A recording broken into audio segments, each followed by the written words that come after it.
Bonjour à tous et bienvenue dans Critique biaisée pour cet épisode numéro 4 dédié extraordinairement à quelque chose qui n'est pas une série, mais vu que nous avions dit que nous n'allons pas faire que des séries, ça tombe bien, c'est un média comme un autre, c'est Soul, la nouvelle production Pixar Disney disponible sur Disney+, qui nous en a mis plein les mirettes avec une magnifique animation et une histoire comme d'habitude assez formidable. Comme d'habitude d'ailleurs, aujourd'hui nous sommes avec Fumby, pardon, Bonjour Benjamin. à tous. Ah non, voilà, Fumby, ça utilise Fumby des est son pseudos. Quelle honte, quelle indignité. Oui. Bonjour à tous. Nous sommes avec Olivier aussi, Olivier qui est un petit peu loin, je crois, pas de son micro, mais géographiquement. Salut à tous. On ne saura pas. Aussi. On ne saura pas, on n'en saura pas plus. Où est-il? Bonjour, Que Pierre. Non, moi fait-il? je dévoile pas ma vie, ma vie privée. Tiens, moi je m'appelle pas par mon pseudo, c'est bizarre par contre. Bonjour Romain. Salut. Bon les amis, aujourd'hui nous sommes ici réunis pour parler du coup de Soul, comme évoqué. Alors on va se lancer dans le petit résumé pour expliquer un petit peu, alors, pour qui ne l'a pas vu, qu'est-ce que Soul, qu'est-ce qu'il y a derrière. Alors Soul, tout simplement, c'est Joe, un professeur de musique de collège qui est passionné de jazz. Il a toujours voulu exprimer sa passion sur scène et tout d'un coup, bim, son rêve se réalise. Il va pouvoir jouer au Half Note Club, un célèbre club de New York City. Décidément, on aime pas mal New York dans ce podcast. Mais là, au drame, au désespoir, aux vieillesses ennemies, une seconde d'inattention. Et on sait que quand on a une seconde d'inattention à New York, on peut décéder. Alors, ce qui lui arrive, son âme est donc logiquement transporté dans l'au-delà et de fil en aiguille, dans cet au-delà, il va atterrir au Youth Seminar, qui est une étape dans laquelle les bébés âmes développent leur passion avant d'aller sur Terre et d'incarner un nouveau-né. Il va faire la connaissance de 22, de 22, et sa vision qui est un petit peu sombre de la vie. Et de son côté, Joe va tenter par tous les moyens possibles de retourner sur Terre. Et c'est donc de cette tribulation qu'on va suivre, et l'accomplissement, les évolutions des personnages tels que Pixar peut nous les donner. C'est Commençons quand par on n'ait pas fait un résumé. Oui, c'est vrai. Passons par les avis de chacun. Et nous allons commencer par l'avis très rapide, hein, comme évidemment à chaque fois, de Benjamin Fumby. Bon, pour un petit avis synthétique, je dirais que c'était un excellent Pixar, enfin un excellent film, pardon.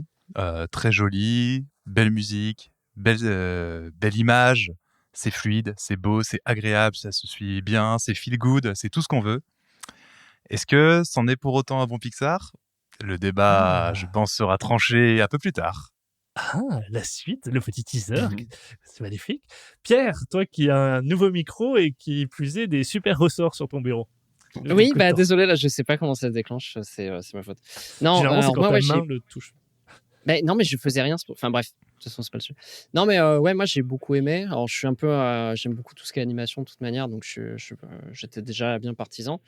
Il y a quand même pas mal de positifs, notamment ouais, sur l'image, sur le son, sur l'univers, enfin tout ce qui est, comme on disait, New York, le jazz et tout, ça donne très très envie. Je trouvais qu'il s'embrouillait un peu dans son histoire. Il y avait un début sympa, mais la morale est apportée de façon un peu maladroite, à mon humble avis. Mais par contre, pour moi, ça vit par le duo des deux personnages principaux. Donc, on a cité 22 et Joe. Et ouais, c'était pour un rendu intéressant. C'est peut-être pas le meilleur Pixar, clairement pas, mais ça reste qualitatif, quoi. Cool. Olivier, qu'en as-tu pensé? Ouais. Bah du coup, vous connaissez la blague, hein, il y a le bon chasseur, le mauvais chasseur, etc. Pour moi, il y a un peu le même truc. Il y a le bon Pixar, c'est beau, ça interroge la nature humaine et franchement, tu chiales. Puis il y a le mauvais Pixar, quoi. C'est beau, ça interroge la nature humaine et t'as juste les yeux mouillés, quoi. Ça va pas plus loin. Donc, on est clairement dans cette seconde catégorie avec ce film, je pense. C'est un peu plus adulte. Je suis d'ailleurs, tu vois, je trouvais ça curieux. Je me demande quelle est la lecture que tu peux avoir en étant enfant par rapport à d'autres films où c'était vachement plus didactique, je pense. Bref, tout ça pour dire, c'est un bon film, mais peut-être pas un Pixar mémorable. Ok, intéressant. On aurait dû inviter en guest star un enfant, si vous connaissez. On peut le faire Nous aurions intervenir. pris 30 ans de prison. Romain, qu'en as-tu pensé? Grand fan de Pixar, hein, je suis assez mitigé. Je l'ai pas trouvé je l'ai vraiment pas trouvé exceptionnel pour le coup. On est sur des thèmes, on ressasse des choses chez Pixar. J'ai l'impression ça se renouvelle pas trop. On est sur les thèmes de la mort, donc comme là-haut et comme Coco, on est sur des thèmes de l'au-delà avec vice versa. Au final, c'est du mélangé. J'ai pas trouvé l'au-delà dans Soul très intéressant. J'ai trouvé très fade, pas trop de profondeur. Après, techniquement, c'est très réussi. Techniquement, dans New York, en tout cas, c'est très réussi. Techniquement, dans l'au-delà, beaucoup moins, je trouve. Et voilà. Donc, c'est plutôt un mauvais Pixar pour moi. Mais on en discutera. Ou un bon Pixar version Olivier, quoi, comme le bon chasseur, Voilà. le mauvais chasseur. De mon côté, mon avis va être assez rapide. Pour moi, c'est juste un clip de campagne pour la future présidentielle de Benoît Hamon.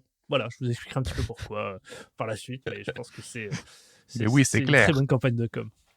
Les amis, partons maintenant sur le classique, non pas question Blitz, je vais vous faire une question Blitz d'entrée, mais ça sera pour plus tard, sur les thèmes que nous allons aborder. Et tout d'abord, on va être assez généraliste et on va parler de l'histoire. Je pense qu'il y a pas mal de critiques à faire. Vous avez tous dit, c'est peut-être en demi-teinte. Il y a l'au-delà qui est intéressant, mais pas forcément ouf. Je vous propose de déballer tout ce que vous avez à dire sur cette histoire de Joe, de 22, de ce qui se passe entre eux, de ce qui se passe dans l'au-delà. Allez-y pour les premiers qui veulent se lancer. Bah, moi, je peux me lancer en premier. On y va comme tout à l'heure dans l'ordre chronologique. Moi, j'ai tendance à dire qu'une bonne histoire, c'est pas une histoire qui est complexe. On peut écrire une excellente histoire sur une feuille de PQ, littéralement. Une bonne histoire, elle tient à la façon dont elle est racontée. En l'occurrence, l'histoire, elle est pas très très complexe. Elle est même extrêmement simple. Quelqu'un meurt, il rencontre une âme en devenir, il va devenir son mentor et lui apporter, on va dire, sa raison d'exister sur Terre. Bon, voilà, ça c'est le plot. Maintenant, comment c'est raconté? Bah, c'est assez simple, malheureusement, également dans le récit, je trouve. Il y a de bonnes idées, il y a de bonnes intentions, il y a une bonne réalisation, mais c'est vu, en fait. C'est un peu ce que disait Romain tout à l'heure, c'est qu'on a l'impression d'avoir déjà vu ce film un petit peu, ou en tout cas des parties de ce film. Et du coup, moi, j'ai eu du mal à me lancer, en fait, à me projeter dans cette histoire et à vraiment la vivre à 100%, parce que j'avais toujours un peu l'impression de voir autre chose derrière ça.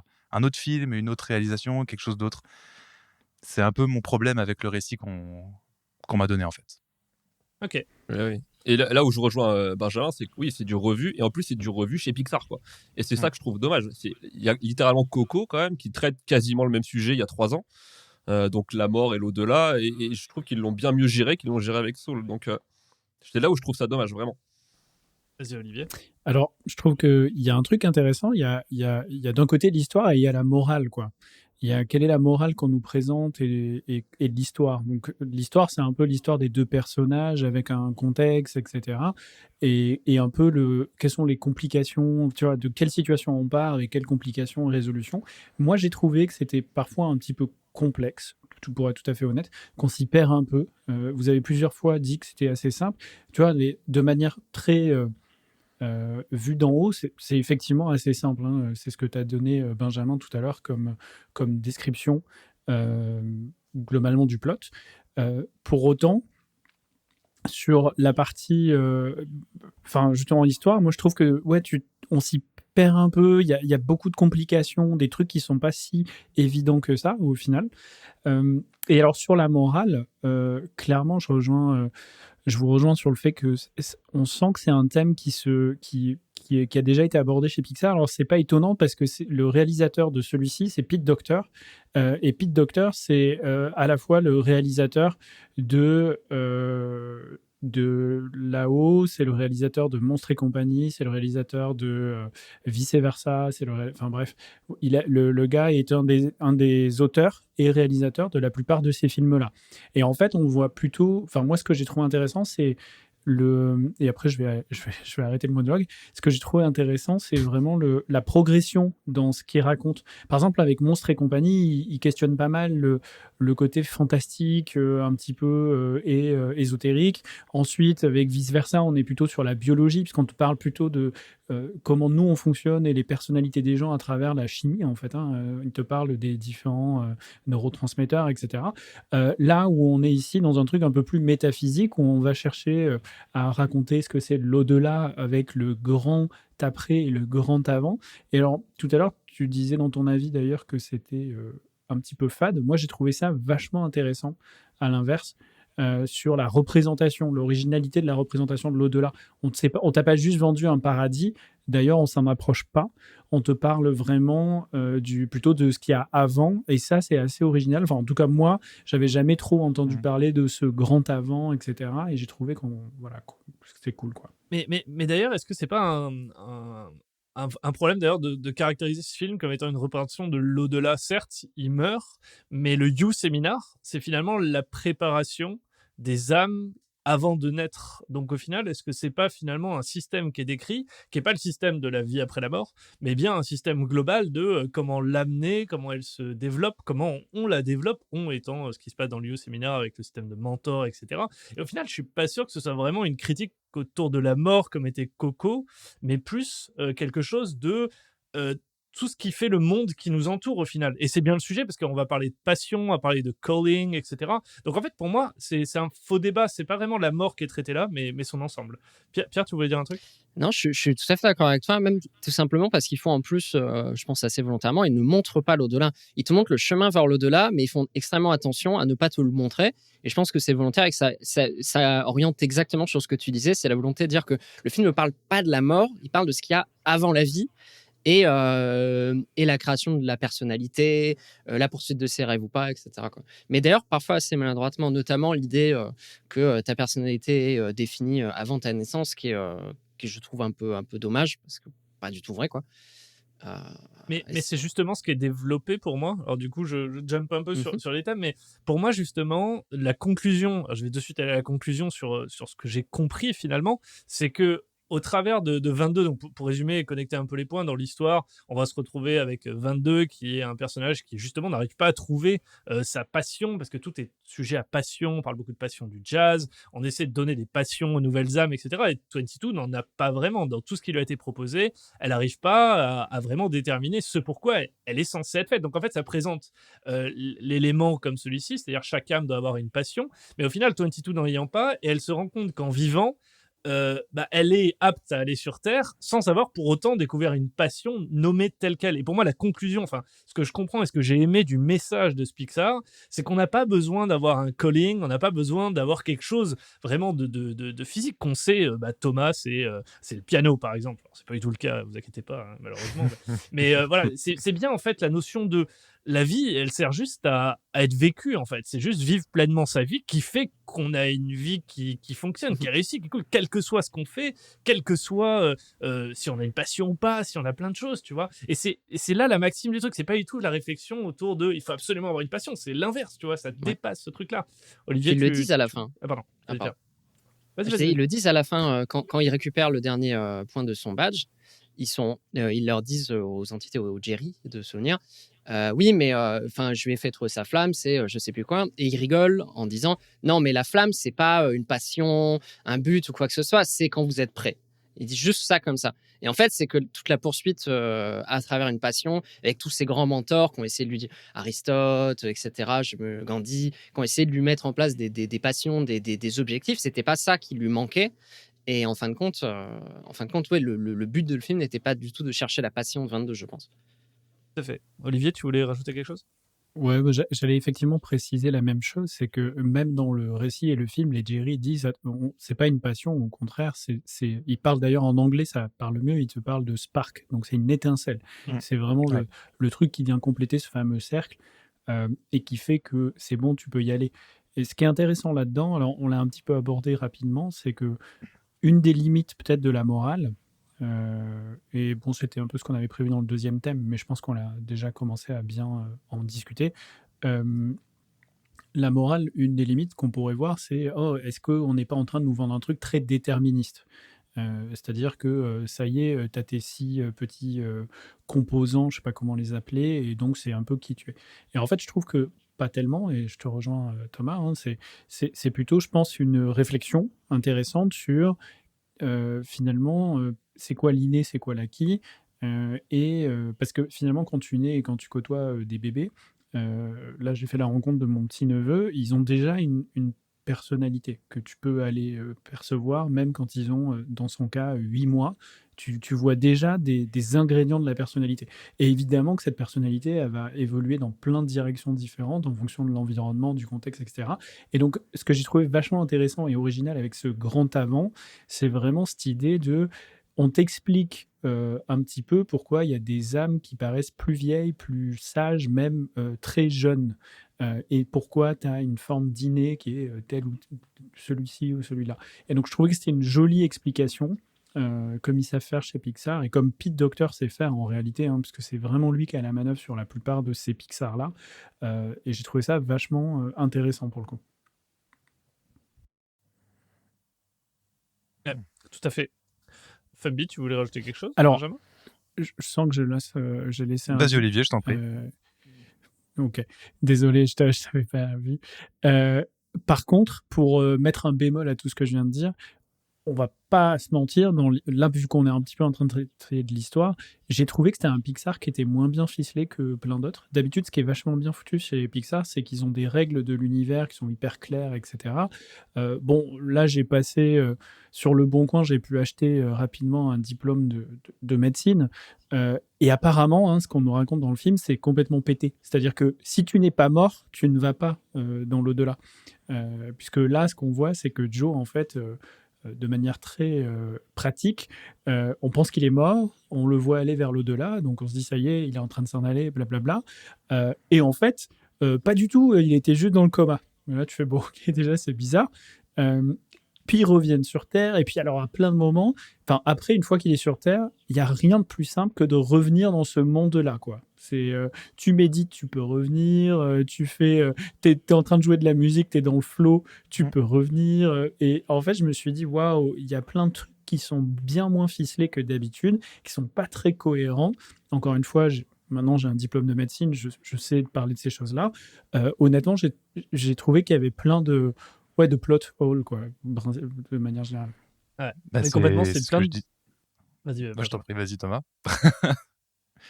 En fait, pour moi, c'est plein de bonnes idées, plein de belles choses, plein de bons éléments. On a quelques soucis de micro, on est désolé pour cette édition, mais c'est plein de choses en fait qui sont des excellentes idées. Moi, j'ai adoré cette notion de tu peux revenir dans ce monde-là quand t'es passionné dans quelque chose. On l'a tous vécu, je pense, tu sais, quand t'es pris dans un truc, t'es pris dans le flow et il l'illustre. Mais t'as totalement raison, Olivier, je suis d'accord avec toi, c'est le côté, c'est là, mais c'est pas forcément rattaché à d'autres choses en fait. T'as plein de bonnes idées et ça se rattache pas forcément entre Ouais, elles, mais quoi. c'est chelou. Parce qu'en fait, Ouais, complètement. symboliquement, tu pourrais te dire, oui, il y a un truc intéressant, mais ça raconte quoi? Ça veut dire que tous les gens qui méditent, ils voient des âmes s'envoler autour d'eux. Enfin, tu vois, c'est quoi le délire, en fait? Il y a des trucs qui sont un peu bizarres, en fait. Je trouvais ça charmant, tu vois, et même ça donne prétexte à de l'humour. Tu vois, par exemple, le hippie qui les aide à Génial. progresser dans Il est l'histoire. génial. lui. Franchement, c'est rigolo. Mais par contre, si tu prends juste les règles de cet univers qui nous est présenté, ça marche pas Ça vraiment, fonctionne tu pas, vois. ouais. Pierre, tu voulais rajouter quelque chose? La façon dont je l'ai compris, moi, c'était en mode, quand ils sont dans ces situations de transe, de méditation, comme tu dis, c'est qu'ils sont dans cet univers sans le savoir. Mais vu que lui en est conscient, pour moi, il avait la... Pardon. Pour moi, il avait la capacité... Pour moi, vu que lui en était conscient, il avait la On dirait capacité que tu fais de la méditation, mec. Tu sais, Ouais, avec c'est les mais tu vois, petits bols, c'était là. pour illustrer. C'est les bruitages des films. La passion du ressort. Moi, dès que je fais ce bruit-là, je rentre en transe et je vais dans le monde de l'avant. Enfin bref, non, mais c'était un peu... Tu pouvais y rester. Ouais, je suis désolé. C'était un peu cette idée, maintenant qu'il en est conscient, il avait peut-être la capacité d'y retourner ou des trucs comme ça. Enfin, moi, je l'ai compris comme ça, mais j'ai pas spécialement creusé parce que pour moi, ça m'a pas spécialement... Je suis d'accord Mais avec je toi, comprends les deux. mais le problème, c'est que le hippie, il est pas mort. Non, mais le hippie, il est... Il hippie. a fait une ascension dans des plans d'existence supérieurs. Tu vois, il a dépassé sa nature humaine. C'est un être supérieur. Et tous ses amis aussi. C'est un peu ce que C'est disait ça. Olivier tout à l'heure. Ça veut tellement s'expliquer tout seul que ça en devient trop simple. Enfin, c'est un gruyère, le machin. Tu peux raconter, tu peux croire à cette histoire, mais je pense que c'est un film je pense que c'est un film qui s'adresse quand même à des personnes adultes, de par son sujet, de par la manière dont il est traité. Et malheureusement, je trouve qu'il est raconté enfin, dans le déroulé du récit, pardon, comme si c'était raconté à un enfant. Regarde ça, tu fais pas trop attention, ça tu connais pas. Oh, mais regarde, ça c'est un peu magique, ça c'est un peu le Pixar, tu comprends? Moi, ça marchait sur moi quand je regardais Toy Story, y a pas de souci. Le coup des jouets qui arrêtent de bouger et tout. Là, c'est trop flagrant pour moi à 30 ans passés, tu vois. Il y a des choses que je ne peux plus faire abstraction. Et je trouve que c'est un peu le problème du film, en fait, en général. Et encore une fois, Pixar nous a habitués à vachement ficeler son univers en ayant des règles vraiment, tu vois, intangibles qui changent pas, etc. Et là, vraiment, alors, si tu fais appel à la suspension d'incrédulité, moi, j'ai passé un bon moment dans l'ensemble et ça m'a pas forcément choqué. C'est en Oh, pareil, hein. réfléchissant juste un peu après où je me suis dit, waouh, c'est quand même vachement plus pété que d'habitude, quoi. Et tu sens qu'il y a plein de trucs qui sont possibles parce qu'en fait, c'est pratique pour faire avancer l'histoire. Donc, comme c'est un Pixar, je suis un peu déçu. Ça n'a pas non plus gêné outre mesure pour la progression dans l'histoire et le message que ça raconte, quoi, de mon point de vue. Il y a quelque chose qui a changé dans les Pixar avec, j'allais dire, ça fait. En fait, ce que tu te dis, Benjamin, dans la lecture, et c'est un peu genre un Disney. Au final, tu sais, où tu as vraiment des trucs ultra enfantins et une double lecture.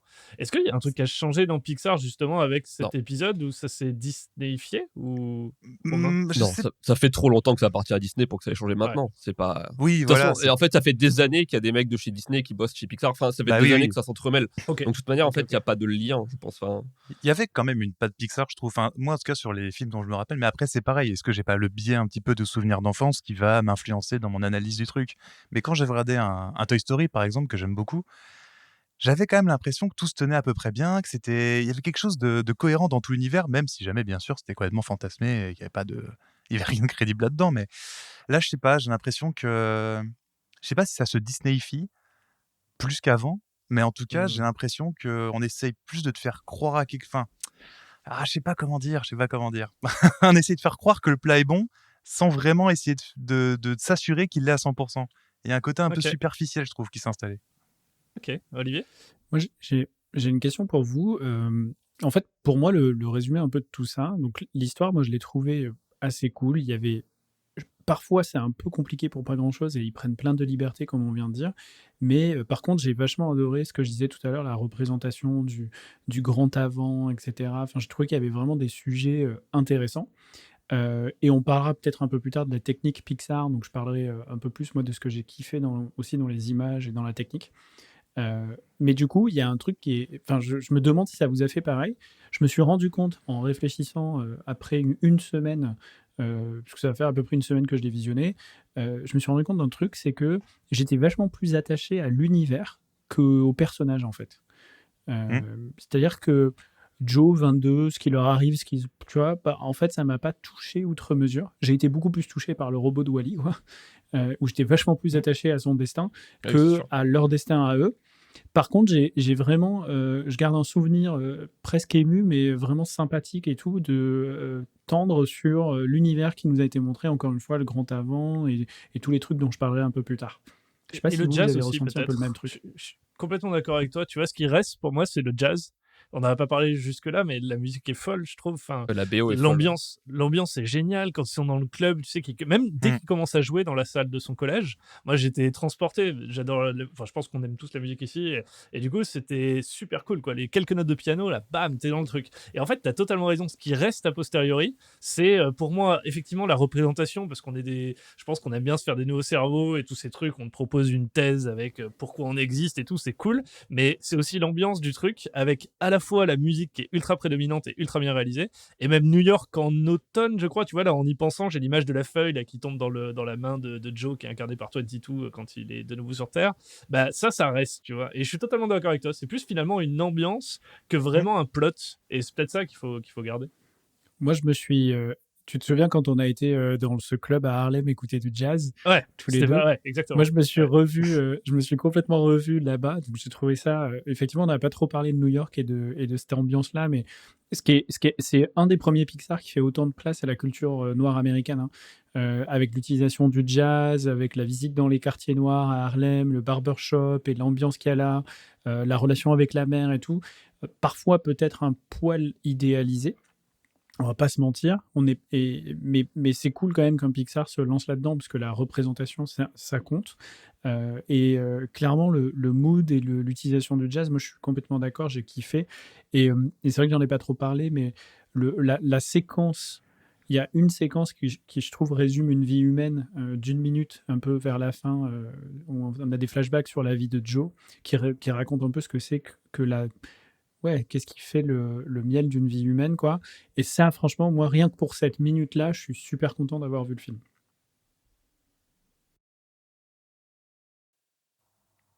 Benjamin, je crois que vous avez Bah, tous je réfléchissais un petit hésité peu en à fait intervenir, mais ce que je pouvais ajouter de plus en fait à ce beau déballé.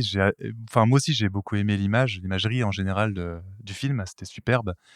Bah, je ne peux qu'abonder dans le sens d'Olivier et du tien d'ailleurs, c'est qu'on se souviendra des images.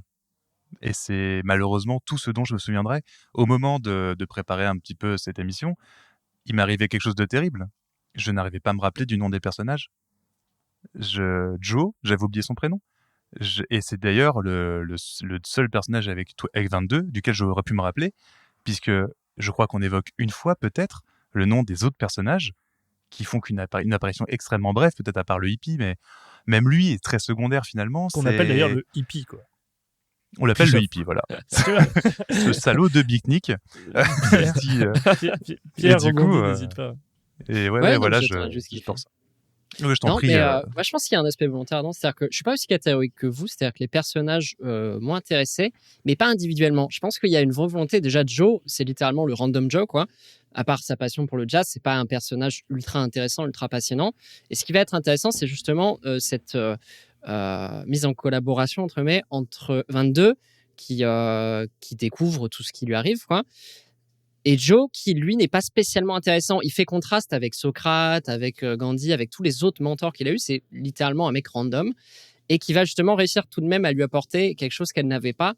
Et ne serait-ce que voir le monde à travers ses yeux, etc. Je pense que c'est ça, pour moi, qui est intéressant dans les personnages. C'est pas l'idée des personnages incroyables, mais c'est l'engrenage qui se forme entre deux. C'est-à-dire que, mis à part, c'est bof, mais les deux ensemble, c'est des séquences qui étaient très intéressantes. Toute la course-poursuite dans New York, avec elle qui s'émerveille pour tout, c'est vraiment littéralement fait pour te faire admirer cet univers à travers ses yeux. Il y a une volonté de ne pas te montrer vraiment le caractère, mais de te dire, ce qui est intéressant, c'est le monde qui t'entoure et la façon dont elle le découvre et où tu te rends compte qu'elle s'émerveille pour tous les petits trucs de la vie que toi, tu passes outre maintenant.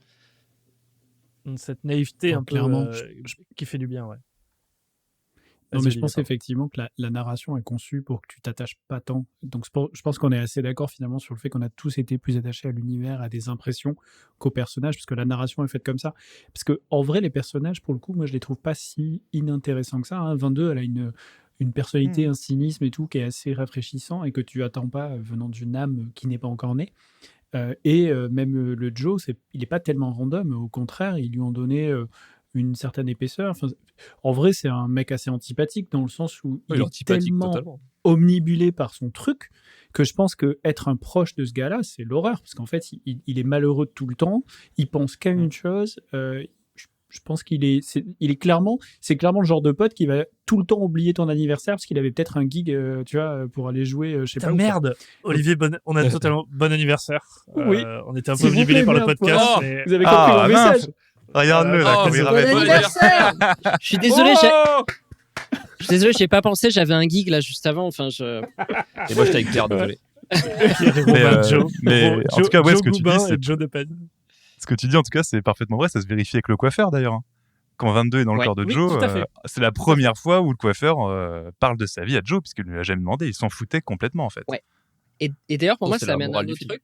Ça amène un autre truc pour moi, c'est qu'on pense que la relation de mentor ne va que dans un sens, et pour moi, elle va clairement dans les deux. C'est-à-dire que Joe apprend au final autant de 22 que l'inverse, où à chaque fois, tu vas des scènes quand c'est lui, quand il parle avec sa mère, quand elle interagit avec le coiffeur, où en final, c'est elle qui mène les rênes, et c'est lui qui est un peu en admiration, qui dit mais pourquoi moi je me comporte pas comme ça, enfin des trucs comme ça, après peut-être pas aussi littéralement, mais je pense qu'il apprend aussi beaucoup.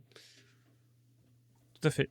Et juste aussi également dans l'oubli d'anniversaire et la passion qui devient une malédiction quelque part, c'est un peu ce qui est représenté, tu sais, quand le hippie, Le monde des justement, il faudrait qu'on retrouve son nom, mais tu sais, qui navigue là avec son bateau, là, et que t'as toutes les âmes, enfin pas les, c'est les âmes qui sont finalement omnubilées par leur passion et qui deviennent des espèces de gros monstres, etc. Alors t'as le trader, t'as plein d'autres, et même 22 à un moment donné se renferme et tout. C'est pas exactement pareil, mais il y a cet élément qui est traité de la passion qui peut devenir une malédiction parce que justement elle t'obnubile tellement que tu n'es défini que par ça, et du coup tu n'as que ça, c'est l'extrémisme de la passion, quoi, tu vois. C'est pas tant la passion. Queen Gambit is la, that you.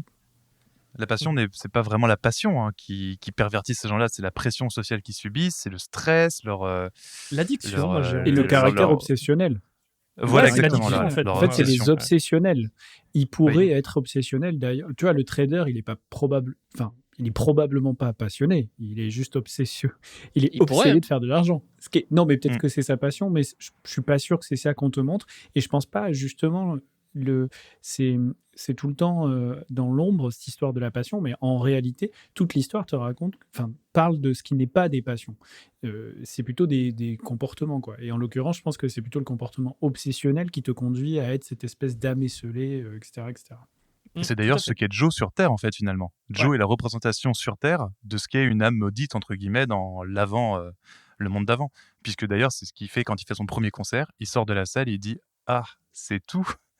Tu vois, il était tellement obnubilé, et quelque part, c'est à ce moment-là qu'il se libère, en fait, de son statut d'âme un peu maudite, en se disant « Ah, ma passion, en fait, il y a une baisse, tu vois, de tension chez lui, il y a une baisse de la cloche qui l'enfermait, en fait, se libère un peu, il réalise qu'en fait, il y a autre chose à côté de ça, tu vois. Au-delà même de son rapport avec 22, je trouve. Que c'est ce moment-là qui libère le plus dans l'histoire, moi. Tout à fait. Moi, je sais pas. Moi, je pense qu'il était juste en mode méditation à chaque fois. Je suis pas sûr qu'il soit sur ce statut d'âme perdue ou enfin, je sais pas. Moi, j'ai pas Mais ressenti comme ça. sa parce que vie je est parle pas- modelée. Sa vie est modelée par la musique, tu vois. Il a aucune relation sociale, il vit pas, ses rapports avec les autres sont un peu noircis à cause de ça, tu vois. Et là, moi, dans cette scène, j'ai eu l'impression qu'il se rendait compte que finalement, c'était pas tout, tu vois. Et qu'il lui manquait quelque chose au-delà de son rêve, Ouais, entre mais ça, guillemets. c'est plus la conclusion de ses interactions avec 22 que la réalisation que son rêve n'aboutit pas. Parce que peut-être que s'il avait jamais rencontré 22 et qu'il avait joué son gig comme il voulait, peut-être il aurait été au top de sa vie parce qu'il pensait jusqu'à présent que c'était son objectif, quoi. Moi, je suis pas sûr que ce soit en mode c'était une âme perdue qui s'est libérée. Après, je sais Non, mais pas. c'est probablement pas une dichotomie, c'est-à-dire c'est pas l'un ou l'autre, c'est les deux. C'est-à-dire, mais je pense que quand même ce qu'on te fait comprendre, ce qu'on te raconte, ce que Pete Docter nous raconte, c'est un peu le truc classique de Instagram versus reality, là, ce même qu'on voit tout le temps, quoi. C'est cette idée que si tu es tout le temps dans la projection à essayer d'être obsédé par ce que pourrait être ta vie au lieu de profiter de ce que est ta vie, parce que c'est globalement ça, hein, la moralité du film. En fait, tu ne peux que être malheureux. Et typiquement, et là, je rejoins complètement Benjamin, c'est-à-dire que ce qu'on te montre bien, c'est il revient de manière très égoïste, il revient en disant 22, casse-toi, moi je descends, je reviens dans mon propre corps et je vais faire mon truc. Alors que bon, il n'est pas censé, puisqu'il est mort, mais pas vraiment. Bon, bref, vous m'aurez compris. Il revient, il fait son gig, et puis il se rend compte que en fait, ce qui se passe à l'intérieur, mes émotions, mon état émotionnel n'a pas changé. J'étais quelqu'un d'insatisfait qui se satisfaisait pas de la vie qu'il avait. Maintenant que j'ai un peu touché du doigt mon rêve, je suis pas différent, parce que moi, en tant qu'individu, je suis pas différent. Donc je pense que c'est un peu cette réalisation-là qu'on essaie de te montrer et qui est vraie pour tout le monde. C'est-à-dire quand tu es obsédé par un truc, en gros c'est assez connu. Imagine, je sais pas, par exemple on a Romain autour de la table, on sait tous qu'il voulait devenir footballeur professionnel. S'il était devenu footballeur professionnel, il aurait voulu un autre truc et en fait c'est jamais assez. Et en fait tu es toujours un peu dans cet état de tension où tu te dis en fait je veux le truc d'après, et si tu sais pas apprécier ce que tu as, tu seras malheureux tout le temps, quoi. Et je pense que c'est un peu ça, la moralité. Non, c'est Moi, j'aimerais juste en savoir plus sur le rêve de Romain, effectivement, de devenir footballeur professionnel. Ça fait 15 ans que je vous l'explique bientôt parce que j'étais pas au courant. Donc du coup, je vous l'explique au prochain podcast. Je vais y réfléchir et je vous dirai pourquoi je suis pas devenu footballeur du coup. Putain, il me tarde Mais c'est d'avoir sûrement une l'histoire. histoire de croisée à 16 ans. Je suis désolé, mais c'est sûrement ça. La tuile. Putain, t'as fait des J'aime croisades. Ok. Je savais pas que t'étais si vieux, hein, personnellement, mais bon. Non, c'est parce que, Les alors, amis. moi, on m'a dit, quand tu fais un podcast, il faut que tu vises large, tu sais pas qui t'écoute. Donc, papa, je te fais des bisous. Ton père fait des croisades. Je suis un Ouais, peu c'est son perdu, là. anniversaire, il pète un Aucun câble, sens. il lâche ses big up. Dédicace à papa. Bon les amis, on a pas mal parlé de l'histoire. Je voulais juste faire on a traité grosso modo, vous savez, on prépare le podcast avec des thèmes, des trucs, mais moi j'aime bien ce méli-mélo. De toute façon, on n'avait pas prévu des trucs entremettant les différents thèmes. Du coup, ça va parfaitement. Mais je vous propose quand même de faire un petit focus. On a beaucoup comparé ce Pixar à d'autres Pixar. Et du coup, je voulais juste faire un petit point sur ce que vous pensiez de Pixar de manière globale. Olivier est en train de faire des gestes. Je pense qu'il essaie de me parler. de l'escrime. Oui, J'essaie de tuer un moustique. J'essaie de mimer un blitz, Un moustique. mais c'est pas simple. Ah oui, j'allais y arriver, Ah, j'allais y c'est bon, arriver. Et avant, du coup, de parler de la technique Pixar, je vous propose une question blitz. Et j'ai plusieurs questions blitz dans mon escarcelle. Du coup, j'en avais 4. Je vais en choisir une. Peut-être jingle, mon cher Romain. Ah, Mon cher on est obligé footballeur. vraiment. Mon cher désolé. numéro 10. le meilleur Et moment. merde. Le jingle. En plus, ça tombe sur la seule personne qui aime pas trop le foot quand même. Mais ok. La question blitz. La question blitz. Et ça va être une question blitz double, parce qu'on n'a pas trop le temps, on a déjà évoqué beaucoup de choses. D'abord, très rapidement, est-ce que vous avez pleuré? Non. Personne n'a pleuré? Ah non, Non. pas sur celui-ci. Putain. Impossible. My God. Bon, ok, d'accord. Donc, on va aller de suite sur le Pixar. Du coup, je vous propose juste de dire votre Pixar préféré en un clin d'œil. Benjamin. Wall-E. Je dirais Toy Story pour moi. Olivier Wally. Pierre. Moi, ce sera entre Toy Story et Wall-E aussi. Et Romain. Et Toy Story. Et Wally, moi aussi. Putain, on n'est pas du tout originaux. My Ouais, God. c'est vrai, on a Moi, un j'ai peu- beaucoup aimé Voilà. Là-haut aussi. Moi, j'ai pleuré devant Ah Là-haut oui. plusieurs fois. Ah oui, là-haut, magnifique. Mais Ouais, tu sais, c'est le poids de l'affect de l'enfance, moi, qui me... Toy Story, quoi. Je peux comprendre. Moi, il faut Ouais, que j'avoue un c'est truc. peut-être le plus marquant. Ouais, Tu Olivier. l'as jamais vu? J'ai- Non. J'ai Non, je jamais n'ai pas vu eu Toy d'enfance. Story. Non. Non. Et On c'est arrête donc ce podcast, Olivier, cet arrête. épisode de Critique biaisée que nous annonçons le départ d'Olivier. Allez, Olivier. Malheureusement, pourra pas rester parmi nous. T'as Attends, bien fait de faire est-ce ta que tu l'as dédicace, c'était la dernière. Est-ce que tu Non, l'as pas mais vu alors, Toy pour ma Story, que défense, tu t'es arrêté comme la Vala? Tu t'es arrêté en mode j'aime pas ça? Non, Ah, c'est à C'est le même l'époque. thème abordé. À l'époque, il y avait pas mal de trucs qui se passaient dans ma vie, mais globalement, c'était soit Toy Story, soit je regardais Le Rebelle sur TF1. Et bon, je n'ai pas fait le meilleur choix. Voilà, c'est c'est tout ce que je peux dire. Donc les amis, maintenant j'aimerais savoir un petit peu, on a pris ce Pixar parce que c'est un Pixar, il est très tendance, etc. Mais qu'est-ce qui nous fait aimer Pixar? Pourquoi on est si accro et même si énervé quand Olivier n'a pas vu Toy Story? Qu'est-ce qui caractérise cet engouement qu'on a, Pierre? Alors, il y a deux choses, je pense. Déjà, il y a ce que disait ce cher Benjamin tout à l'heure, c'est le facteur nostalgie. Enfin, notamment pour Toy Story, moi, pareil, c'est des trucs que j'ai regardés en grandissant. Et ça apparaît un peu comme un classique du Pixar, quoi. Et après, plus personnellement, moi, c'est simplement le médium du dessin, enfin, du film d'animation, du dessin animé que j'aime beaucoup. Parce que je trouve que c'est un des meilleurs moyens de transmettre un personnage, une idée, une histoire, tout simplement parce que tu modèles littéralement ton idée avec des outils informatiques. C'est-à-dire que pour moi, c'est la méthode parfaite pour transmettre quelque chose sans avoir à utiliser d'autres proxys comme des acteurs, des êtres humains. scènes. Non mais oui. Mais parce que tout simplement, quand tu représentes un personnage que tu veux faire jouer, tu dois tomber sur l'acteur qui te plaît, etc. Alors que quand tu le dessines, tu as littéralement le visuel que tu veux, l'univers que tu veux, le décor que tu veux.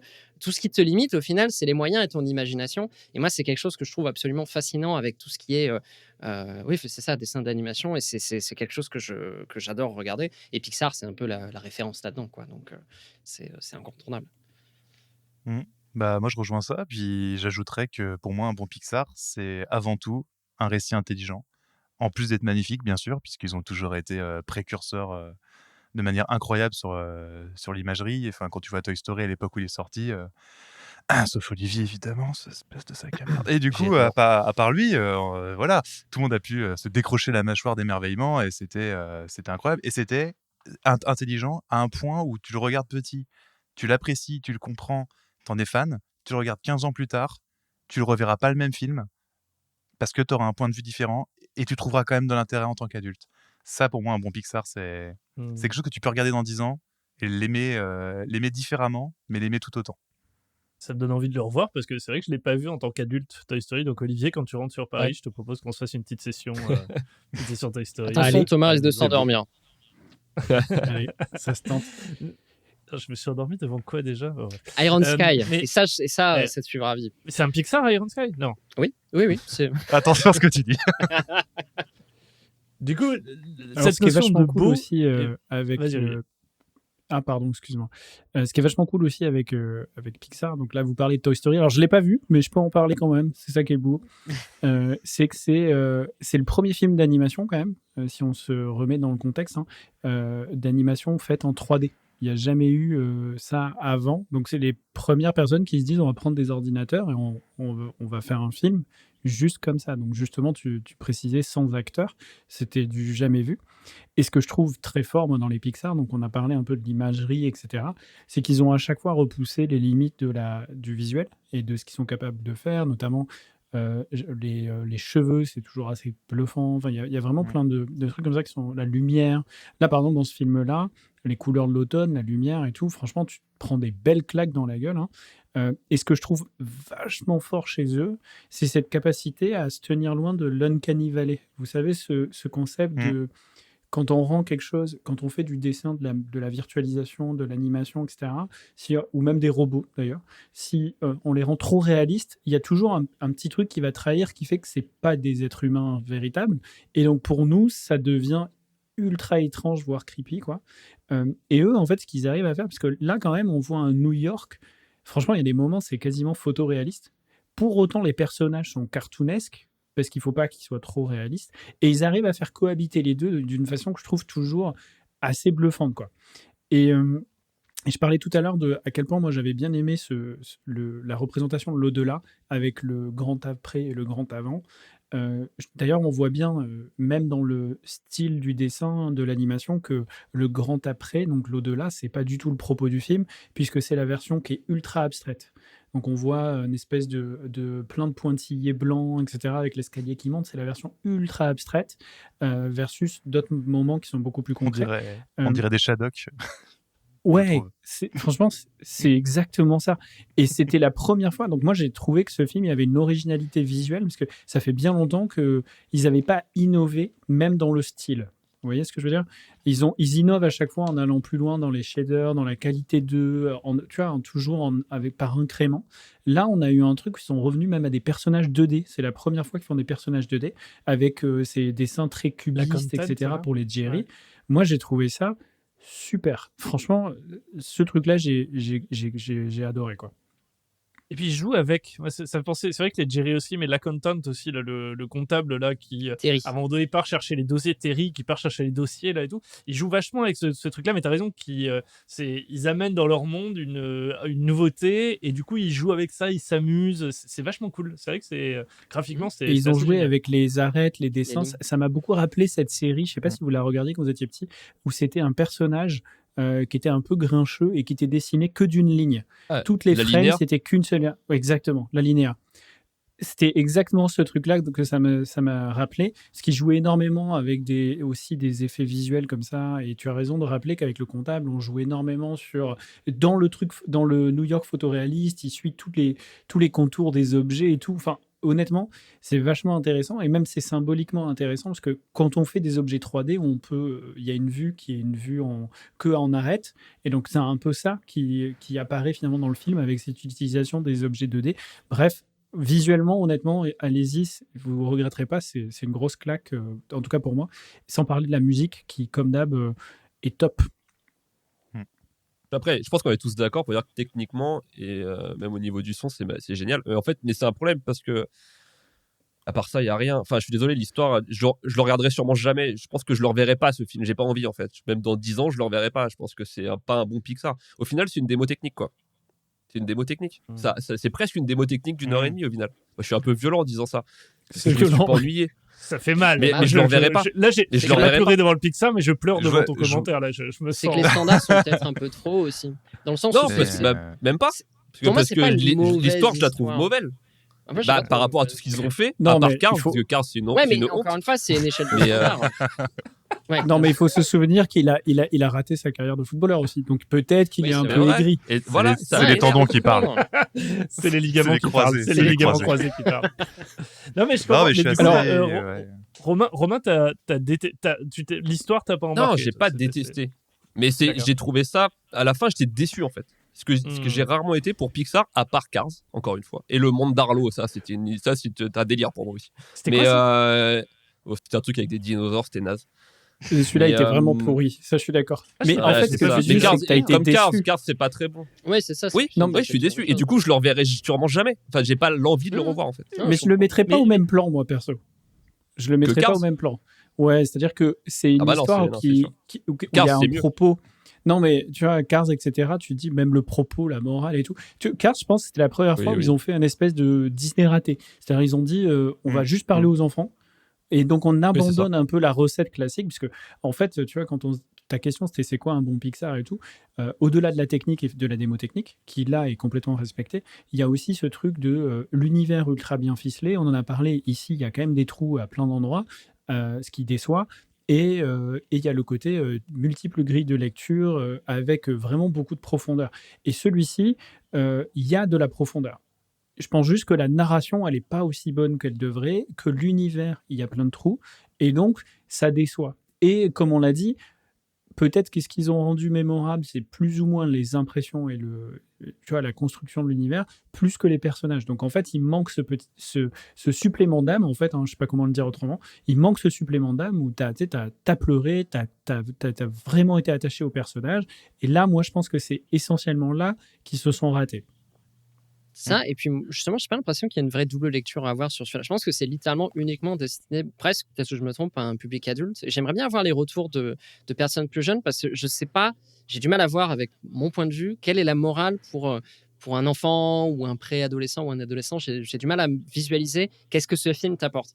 Parce que finalement, la vision qu'on en a, et on en avait parlé avant le podcast, c'est qu'au final, ça ne te dit pas poursuis tes rêves, mais justement, au contraire, vis ta vie comme tu peux la vivre. Enfin, c'est peut-être mal l'expliquer, mais c'est pas la morale la plus obvious, n'est pas celle qu'on doit en tirer, quoi.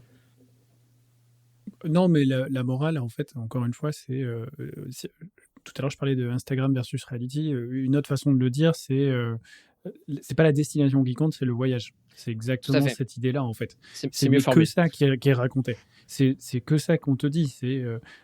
En fait, on te dit pas qu'il faut pas avoir de passion et tout. On te dit juste, si tu en as une, bah, ok, mais prends juste des pauses et vraiment profite du voyage. Encore une fois, tu aurais pu être un footballeur de talent, mais c'est pas grave, parce qu'en fait, il faut que tu te souviens-toi plutôt des moments de camaraderie, sous les douches, Romain, etc. Quoi. Ah, ça, ils s'en souviennent. C'est ça le truc important, et je pense que c'est ça le propos du film, en fait. Alors, Tout à fait. Mais j'ai une question pour vous. Non, j'ai une anecdote, pardon. Je regardais un peu autour de Pixar et tout, parce que je me disais, je vais essayer vu que j'ai pas vu Toy Story, je me suis dit, il faut que je me rattrape. Et justement, parlons d'une anecdote autour de Toy Story. Est-ce que vous savez comment... non, je sais pas si vous savez ça, mais lors d'un déjeuner de travail, donc sur Toy Story, tu as John Lasseter, Andrew Stanton et Pete Docter. Donc, ils sont les 3 gros réals de chez Pixar, qui sont là depuis le début. Pixar, Lasseter, il est plus trop là. Il a eu des petits problèmes. Non, il est plus là, lui. Lui, il a eu des petits... Ouais, clairement. Il a eu des petits soucis, lui. Il a eu des gros soucis même. Mais donc en fait, c'était quand même les 3 têtes d'affiche à l'époque. Et les mecs écrivent un peu tous les Pixar de l'époque. Et en un déjeuner de travail sur Toy Story, ils sont là pour parler de comment on revoit cette histoire, pour la simplifier et tout. En gros, ils ont brainstormé ce qu'allait être 1001 pattes, Monstres et compagnie, Nemo et Wall-E. Tout ça pendant le même déj de travail sur Toy Story. Donc, je ne sais pas ce que vous avez fait, vous, au déj. Mais voilà, on peut aller se rhabiller, quoi. Bah, justement. Oui, non, bah, effectivement. J'ai pas créé 4 films. Et alors, ce que je trouve intéressant là-dedans, hein, c'est pour ça que j'en parle, c'est le côté... en fait, ça montre à quel point ils prennent beaucoup de temps sur les films. Et un des secrets de Pixar, parce que tu vois, Wall-E c'est sorti quand même vachement plus tard que Toy Story, et pourtant en fait la première idée, la première graine, elle a été plantée lors de ce déjeuner-là. Et donc, ce qui est assez cool avec la technique Pixar, pareil, je sais pas si c'est un truc qui est très connu, c'est que en fait, quand ils développent l'histoire, et donc normalement, c'est pour ça qu'ils ont un univers ultra ficelé, et donc je sais pas trop où ils sont ratés là, mais bon, voilà. Ce qu'ils font, c'est qu'ils montent le film complet avec les bruitages et les voix. Et la majorité des voix, complètement et plusieurs fois, sans l'animation, mais sur la base de dessins 2D, quoi. Vraiment comme un dessin animé, des vieux sketchs tout pourris. Et en fait, ils montent le film, ils font une projo, ils critiquent, ils cutent des séquences, ils refont, ils font un deuxième film, un troisième film, un quatrième film, parfois 5, 6, 7, 8, pour arriver ensuite à un truc où ils se disent, putain, là, ça y est, on tient notre film. Et c'est là où ils font la fameuse animation 3D que nous, on voit, quoi. Ah, mais j'en rêverais de voir ces sketchs, etc. Moi, c'est un truc que j'adore. Même des petits trucs, des fan-made avec des sketchs animés qui racontent une histoire, c'est un truc, je suis friand, quoi. Je crois qu'il y a eu une expo à Paris il y a quelques années, et il y avait une bonne partie des sketchs qui étaient dispo. Ouais. Et c'est une expo itinérante. Enfin, ça se trouve, je pense que si tu cherches, ça se trouve. Non, mais Je me demande si ça se visite pas non plus les studios Pixar à un moment donné. Ça peut être sympa. Sûrement, je pense, j'imagine. Les amis, excellent. Disneyland, il n'y a pas un truc? Chez Mickey, il y a des bonnes questions. Je pense pas qu'il a de manière expo. T'as quelques dessins, t'as quelques sketchs, mais On doit avoir quelques trucs. Ils ont des archives tachées Disney aussi. C'est vrai qu'en parlant de Mickey, on parlait si c'était pas Disney qui avait influencé le dernier, mais de toute façon Disney là depuis le départ. Hein. Enfin, c'est Disney qui a acheté tous les films hein, depuis le début. Ouais, hein. bien Ils sûr. ont toujours financé en fait. Donc en fait, Ouais, mais on ça voyait appartenait à Steve Jobs à l'époque, si vous connaissez l'histoire, mais qui a revendu à Disney en 2006. Mais Disney paye depuis Toy Story en fait. Hein. Oui, tout à fait, mais on voyait quand même la différenciation, tu vois, entre un Disney pur jus et un Pixar. Il y avait quand même. Mais toujours. Mais maintenant, c'est toujours le cas. Disney. Oui, c'est toujours le cas. Mais sauf que les mecs de Pixar bossent chez Disney aussi, mais. C'est devenu, en fait, le CEO de Pixar est devenu le CEO de toute Disney Animation, en fait. Oui, voilà. Donc, fait, maintenant, il chapeaute les deux studios, mais c'est toujours deux studios séparés, et il chapeaute les deux. Et d'ailleurs, c'est comme ça qu'ils ont fait de nouveau quelques bons films chez Disney, quoi. Oui. Très bien, les amis. J'avais juste une dernière question à vous poser, qui était une question blitz. Alors, il y en avait deux, mais je prends la plus. J'ai vu Reddit récemment. Il y a beaucoup de trucs sur la mort. C'est sympa, un subreddit assez cool. Dont une que je trouvais assez fun, c'est quelle serait la stat la plus insolite que vous souhaiteriez savoir à votre mort. Genre, tu meurs et t'as le droit de savoir plein de trucs sur ta vie. Tu vois, genre absolument tout. Mais tu sais, une espèce de dashboard de ta vie. Et c'est quoi le truc le plus insolite que tu aimerais savoir sur toi, sur ta vie, ce qui s'est passé quand tu vois Saint-Pierre ou n'importe quoi, ce que tu représentes quand tu meurs. Je sais pas pourquoi je parle de Saint-Pierre, parce que je pense que je ne verrai pas Saint-Pierre. Mais bon, la petite lumière, tu vois, qui te dit « Hey mec, tu veux savoir une stat sur ta life ? Bah vas-y, choisis. » C'est un peu compliqué, vous n'avez pas eu le temps de le préparer, mais... Un truc un peu what the fuck. Ouais, Moi, insolite.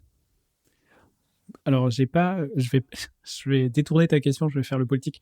J'ai pas de réponse à cette question-là, mais ça me rappelle ce qui va être un peu ma recommandation culturelle, si vous voulez. Ça me rappelle un court-métrage que j'ai vu sur YouTube il y a pas très longtemps qui s'appelle La Mi-temps.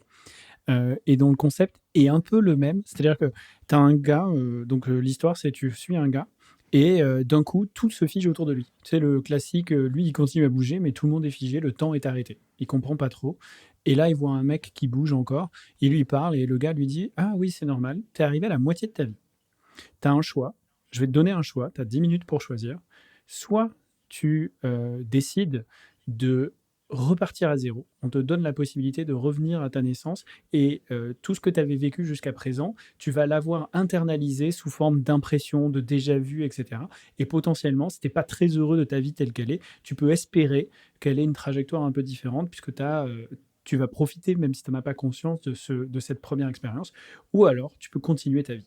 Et du coup, je trouvais ça vachement rigolo. C'est un peu cette même idée que se déclenche un truc. Et là, en l'occurrence, c'était pas tu as accès à une statistique what the fuck, mais c'est est-ce que tu préférerais repartir en arrière, éviter les ligaments croisés grâce à peut-être un déjà-vu, mais en fait, tu n'as aucune garantie que tu vas l'éviter cette fois-ci et que tu vas devenir un footballeur. Hein. Tu sais juste que tu auras des déjà-vus, etc. Ou est-ce que tu continues, quoi. Bref, La Mi-temps sur YouTube, très cool. Pas mal. Ça donne envie. On saura pas ta stat du coup. C'est clair. Non, mais il a du coup la réponse. Ah ouais, le mec est dans le politique. J'ai fait mon politique. Si tu veux, il y a Olivier une aux 2022. États-Unis en ce moment, tu peux y faire un saut. Alors que Romain, on sait très bien que c'est qu'est-ce qui aurait pu advenir s'il avait réussi sa carrière de footballeur. Le nombre de buts qu'il aurait J'avais mis. été mis au foot déjà. Qu'est-ce que ça aurait pu être? C'est clair. Moi, je vais répondre parce que personne ne veut le faire. Merci, Romain. Moi, je demanderais combien de litres de café j'ai pu boire dans toute ma vie, parce que je pense que Oh. c'est impressionnant. Je pense qu'il y a une belle stat là. Ouais, c'est pas mal. C'est pas Moi, mal. j'avais du autre tout. chose, mais j'arrive à rien penser d'autre. Combien de cheveux exactement j'ai perdu? Tu sais, Ma vie est un j'allais enfer. faire ça aussi. Sauvez-moi. Ah, mais ça J'allais n'a dire pas de ça sens. aussi parce qu'en ce moment, je me pose des questions, tu vois. Enfin, très certainement infondées, mais en ce moment, je me pose des questions aussi. Et du coup, je A me priori, dis, non. De si ce qu'on voit, non. si demain je devais mourir, j'aimerais confirmer ça avec Saint-Pierre aussi. Ou alors, savoir le nombre d'échecs et maths que j'ai raté depuis que je me suis mis aux échecs, parce que ça me frustre aussi. Bah, t'as fait combien de parties? Je suis pas sûr que ce soit sain d'admettre ça. On reparle d'obsession là, mais je pense que je me balade dans un désert de soul. Pas mal. Mais, Moi, oui, j'avais beaucoup. le nombre de clics souris que j'ai fait de ma vie. Ça m'intéresse. C'est juste, à mon avis, c'est un très gros chiffre. Dans les réponses sur Reddit, il y avait des trucs cool du style le nombre de personnes qui m'ont aimé sans me le dire, le nombre de personnes qui ont pensé à moi dans toute ma vie et sans que tu le saches vraiment. Et voilà, il y a plein de gens qui étaient c'était assez auto-centré les réponses, mais voilà, j'avais trouvé ça cool. Les amis, il y avait aussi une partie recommandation qu'on avait prévue en conclusion de cet épisode. Olivier, donc, tu as donné ta recommandation sur ce court-métrage YouTubesque, qui a l'air très intéressant. Moi, j'avais comme reco quelque chose qui m'a fait penser en fait à ce Pixar. Dans la conclusion en fait du Pixar, c'est plutôt vivre sa vie, etc. Le chemin, comme très bien dit par Olivier. Et moi, ça m'a fait vachement penser à La vie rêvée de Walter Mitty. Ce film qui est Oui. assez ouf sur un personnage assez standard finalement, un peu comme disait Pierre tout à l'heure, ou enfin quelqu'un qui disait que il n'avait pas une vie formidable, etc. En fait, il vit une aventure de ouf juste parce qu'il décide de bouger, de faire quelque chose. Et en fait, c'est vraiment une ode à la vie, à vivre sa vie, à faire des choses. Et je trouvais ça assez cool. Ça m'a vachement fait penser en fait dans le Pixar en conclusion. C'est Donc, vrai. voilà. Ouais, c'est vrai, j'avais pas pensé, mais c'est vrai. Et la musique est ouf. Moi, je l'écoute à chaque fois que j'atterris. J'ai une playlist atterrissage où t'as la musique. Je me souviens même plus du titre. On la mettra. Ah non, on peut pas la mettre à cause des droits. Mais... Moi, j'ai pareil, j'ai mais, Ride of the Valkyrie d'enregistrer là-dessus. Ah, pas mal. C'est Toujours à son petit effet quand tu commences à atterrir, tu vois. Ta ta ta ta ta.